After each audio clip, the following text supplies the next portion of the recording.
Marcelo, ¿podemos hablar un poco del plan de acción del PICNT en vista de este año tan complejo que estamos viviendo? Sí, Victoria, yo creo que es una de las cuestiones más importantes, digamos, que están entre manos del PICNT. Se elevó a consideración de la Mesa Representativa Nacional Ampliada, que tú sabes es donde están las filiales que componen nuestra central, pero además nuestros plenarios departamentales, y está en construcción, digamos, para ser debatido en el transcurso del mes de abril, un plan de trabajo de todo el año. Lo que especialmente elevamos a consideración de los gremios es un documento que establece una caracterización, digamos, del momento en que se inscribe el plan de acción del PICNT. Se podría resumir en un intento por desarrollar una reflexión de clase sobre el carácter del momento, la composición social del Poder Ejecutivo, los desafíos, digamos, que asume la lucha del movimiento obrero, que en primer lugar establece que a partir del 1 de marzo del año pasado vivimos un momento cualitativamente diferente. Es decir, han accedido al timón del Estado, al gobierno, a la administración del Estado, fuerzas que representan de manera directa los intereses del gran capital, especialmente timoneados o encabezados por todo aquello que es de carácter financiero y especialmente los agronegocios. Esa es la valoración que se ofrece para que nuestros gremios discutan. Siempre hay que mirar el contenido de clase de los procesos. El Poder Ejecutivo no es neutro, tiene una composición de clase que hace además que su composición política no sea multicolor. Es un gobierno compuesto por fuerzas, digamos, de la derecha ruralista tradicional, con elementos de extrema derecha y algunos elementos de carácter fascistizante, dice el documento, lo cual le da un sentido complejo y de desafíos enormes para la clase obrera en su actuación en todo el escenario. Ellos vienen a procesar un ajuste radical contra la población trabajadora y las grandes mayorías nacionales y populares. Pero esta caracterización yo creo que es importante desde una perspectiva crítica. La clase obrera no puede desarrollar su lucha si no es extremando la dialéctica y la perspectiva crítica. Tenemos que analizar por qué sucede este fenómeno, ¿no? Y en el documento están señalados, creo que abren algunas discusiones interesantes. Por un lado, que estamos en un momento de contraofensiva global del capital contra el trabajo. Si uno mira la realidad europea, se desmantelan los estados de bienestar, se retrocede en la seguridad social, se liquida la negociación colectiva. Esa contraofensiva del capital en un momento de transformación importante, digamos, en la formación social capitalista global, donde lo financiero pesa más que lo productivo, donde las transnacionales pesan más que los estados-nación, donde hay una profunda revolución tecnológica que va a trastocar todas las formas de trabajar, donde hay una enorme grieta y conflicto geopolítico, porque el imperialismo norteamericano, que fue el imperialismo dominante en el siglo XX, desde un punto de vista económico es un imperialismo en decadencia y aparecen otras fuerzas, otros jugadores a jugar un rol importante en el siglo XXI, particularmente la India, China, Rusia. Esa contraofensiva del capital, que es un sistema que no es para la humanidad, es para la acumulación de capital, y que en medio de una pandemia global, del mismo modo que la economía es global y las relaciones sociales son globales, hasta las enfermedades son globales, esta pandemia no hace otra cosa que extremar el desarrollo desigual del capitalismo. Van a salir de todo esto millones de desocupados, como dice la OIT, y muchos millones más de pobres. Esta contraofensiva del capital a escala planetaria en América Latina se llama contraofensiva al imperialismo norteamericano, que no es unilineal, hay respuestas de los pueblos, hay luchas, hubo un golpe de Estado en Bolivia, pero ahora hay un gobierno que mantiene el proceso de cambios en Bolivia, está para definirse la situación en Ecuador, han habido protestas y luchas en Chile. Digamos que por un lado responde a lo que hace el gran capital y su expresión política, la derecha, pero desde otro punto de vista, hay que abrirse por lo menos una pregunta interpelante. También deriva de las debilidades de los rendimientos decrecientes, de los límites del progresismo, porque hay que reconocer, digamos que, y esto no es un problema solo uruguayo tampoco, es de toda América Latina, no pudimos o no supimos digamos, si lo miramos no de una perspectiva sindical, sino política de clase global, diversificar la matriz productiva, promover estrategias de desarrollo que conquisten grados de libertad para nuestro continente, integrar profundamente a América Latina con infraestructura, con complementación productiva, es decir, no avanzamos en una de las tareas democráticas que tiene de un punto de vista histórico la clase obrera organizada, que es los caminos de la liberación nacional rumbo además a una sociedad superadora del capitalismo. Entonces, esta situación es producto de esas dos cosas, lo que hace la derecha, la contraofensiva del capital, pero también hay problemas, Houston, ¿no? Es decir, tenemos que interpelarnos críticamente cómo refundar, cómo recrear una iniciativa programática y política que nos devuelva la iniciativa, ¿no? En ese cuadro, el movimiento sindical se plantea un conjunto de tareas. En primer lugar, defender los derechos. Defender ahora el derecho a la vida de nuestro pueblo. Por eso hacemos algunas propuestas que tal vez luego conversemos más al detalle. Defender el trabajo. Hay un centro grande en promover caminos de trabajo de calidad para los uruguayos. Defender la negociación colectiva. Defender el salario. Defender derechos básicos que se han conquistado en los últimos 15 años anteriores a este gobierno y que hoy por hoy están en jaque por la contraofensiva de las clases dominantes y del capital. Pero a su vez, el documento no se queda en eso, se plantea la necesidad de profundizar en una visión programática que permita, digamos, realmente transformar la sociedad y retomar la iniciativa histórica. Se plantea este año juntar las firmas contra la ley de urgente consideración, participar activamente en el segundo semestre en la negociación colectiva de los trabajadores públicos y privados, que tenemos consejos de salario este año y donde el gobierno debe cumplir su palabra de que si el Producto Bruto Interno empieza a crecer este año, aunque está muy compleja la economía, pero bueno, es momento de devolver a los trabajadores las pérdidas salariales que tuvieron en el primer año, es momento de recuperación salarial y eso es a través de la negociación colectiva. Si, como pensamos, recolectamos las firmas sobre fines de este año, estaría la votación contra la ley de urgente consideración. Y luego se levanta una perspectiva de reflexionar, de pensar, si no hace falta un gran encuentro de nuestro pueblo.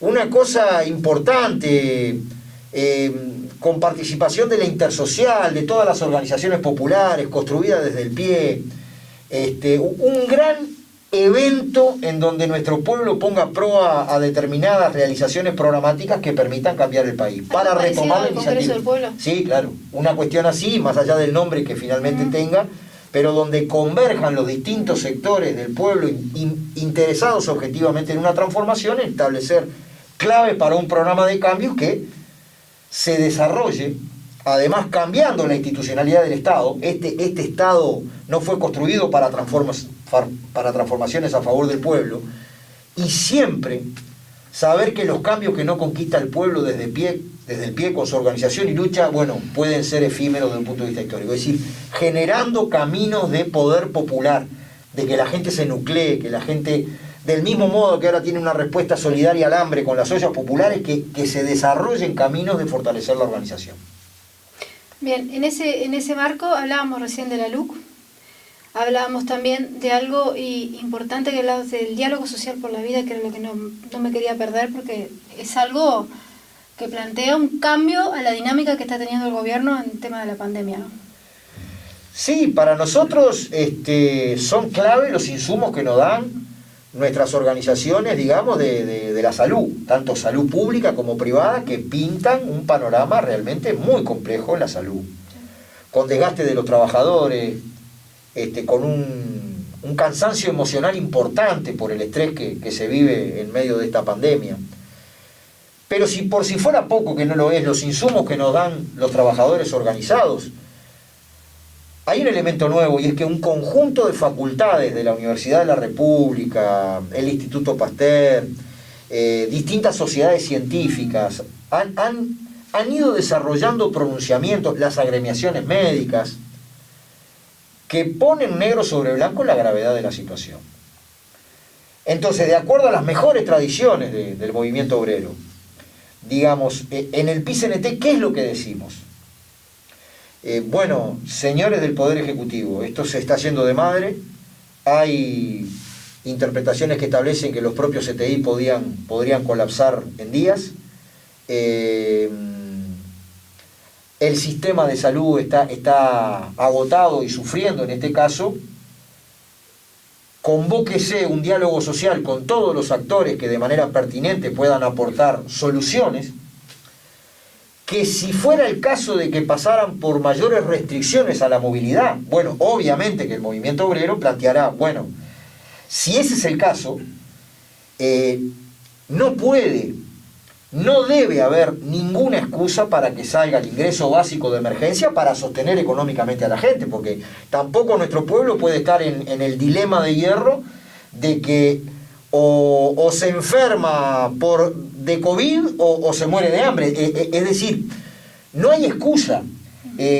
Puede ser debatible desde el punto de vista de la economía política y de las distintas teorías, cómo juega el déficit fiscal para el desarrollo de los países, pero en el corto plazo no puede haber ningún elemento, digamos, que frene la necesidad de asistencia social del Poder Ejecutivo a los sectores más necesitados para que puedan efectivamente bancar un periodo de no movilidad, porque si no hay forma, y realmente lo que está sucediendo es suficientemente grave para que nosotros pongamos por arriba de todo el bien supremo de la vida, y por eso es que propusimos esta cuestión. Yo espero, sé que el gobierno no es muy afín a espacios de diálogo, ya han habido algunos comentarios del presidente, digamos, estableciendo que bueno, que él conversa con las distintas fuerzas, bueno, pero esto es otra cosa, eso es un diálogo instalado. Yo espero que no se haga oído sordo a una propuesta de este tipo, y apelo a la responsabilidad política de todo el mundo. Bien, en este marco que tenemos, y volviendo al tema internacional que hablábamos hoy, ¿cómo ves la actitud del gobierno frente al Mercosur? Bueno, nosotros tenemos una diferencia importante, digamos, con el Poder Ejecutivo, ¿no? Que es estratégica. Si nosotros analizamos que la composición social del Poder Ejecutivo es el gran capital, y en particular los agronegocios, es lógico que para los agronegocios, que básicamente exportan productos intensos en recursos naturales y materias primas al mundo, especialmente al mundo capitalista desarrollado, en cierta medida les sea indiferente la dinámica del Mercosur. Con décadas de desindustrialización, que empezó en el largo plazo justamente cuando ellos en otra oportunidad estuvieron en el gobierno, con la reforma cambiaria y monetaria de Assini, con la traída a Uruguay del Fondo Monetario Internacional, con la política económica de la dictadura, pero que se aceleró en los 90. La industria manufacturera en la década de los 90 pasó de ser el 26% del Producto Bruto Interno a ser un 18%, y que también quiero decir, desindustrialización que no se detuvo bajo los gobiernos del Frente Amplio. Es lógico, para aquellos sectores que exportan nuestros productos tradicionales o nuevos desde que vino Hernandaria, no les importa el Mercosur, pero lo poquito que nosotros tenemos, digamos, de desarrollo industrial, comercia más con el Mercosur que con el resto del mundo. Entonces, desde el punto de vista de la clase trabajadora, nosotros tenemos otra perspectiva de la inserción internacional. En primer lugar es con América Latina. Si Uruguay quiere potenciar su presencia en el mundo, ¿es con América Latina o no es? Y en segundo lugar, si hay que tener una perspectiva crítica del Mercosur, nuestra crítica, que también la tenemos, es de otro tipo. Lamentablemente ha sido sumamente lento el proceso de matrizar la integración. ¿Cuándo se matriza la integración? Cuando hay políticas energéticas comunes, cuando hay política de telecomunicaciones comunes, cuando hay construcción de carreteras comunes, cuando hay ferrocarril común, cuando hay políticas portuarias no basadas en la competencia y la agresividad entre los puertos, sino en la distribución del trabajo, cuando hay construcción de infraestructura común para el desarrollo simultáneo de nuestros países. Y la integración se matriza con infraestructura y se matriza con complementación productiva, que deben tratarse de una manera creativa las relaciones centro-periferia que se producen a la interna de la región. Por tanto, a un planteo disolvente del Mercosur, porque esa es la realidad. Hoy es una unión aduanera incompleta. El planteo que se hace del Poder Ejecutivo virtualmente haría desaparecer la integración. Para nosotros es al revés, hay que profundizarlo.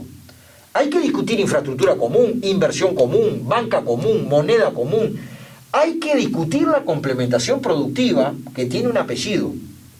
Es una complementación productiva intraindustrial. ¿Esto qué es? Digamos que Uruguay no va a quedar como exportador de materias primas para Brasil e insumos para el San Pablo industrializado, sino que además de sus materias primas, que son importantes, nosotros también tenemos espacios de hacer más diversa y sofisticada la matriz productiva. Es decir, tiene que haber una dirección política distinta, ese es el problema, que se plantee conscientemente la integración continental.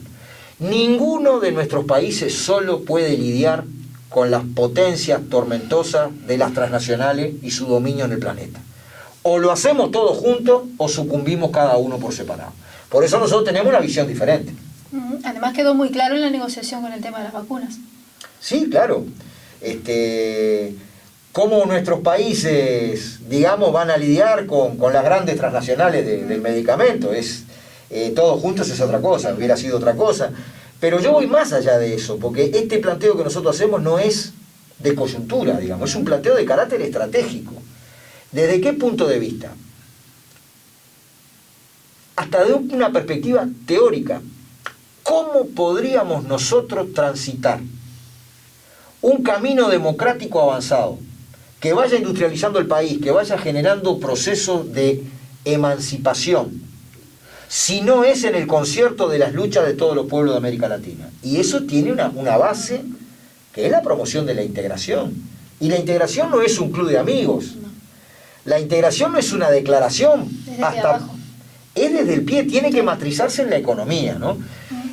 No vamos a copiar aquí en América Latina procesos históricos que se dieron en otro marco, en otro contexto y en otra región, pero lo que luego fue la Unión Europea empezó existiendo como la comunidad económica del carbón y el acero. Es decir, empezaron por lo productivo y desde la base productiva empezaron a edificar otros mecanismos de integración que nosotros criticamos por capitalistas, pero que en definitiva son más sustantivos que lo que hicimos acá en América Latina. El Mercosur nunca dejó de ser una unión aduanera incompleta. Entonces, ¿qué queremos hacer? ¿Destruir o profundizar? Nosotros estamos para profundizar. Bueno, Marcelo, muchísimas gracias por estar en el Living del Popular y quedamos a las órdenes. Un gusto. Nos quedaron algunas cosas, pero siempre puede haber otra oportunidad. Felicitaciones al trabajo que ustedes hacen, y con pocos medios, pero cuando hay mucho cariño y esfuerzo las cosas salen bien. Bueno, muchas gracias.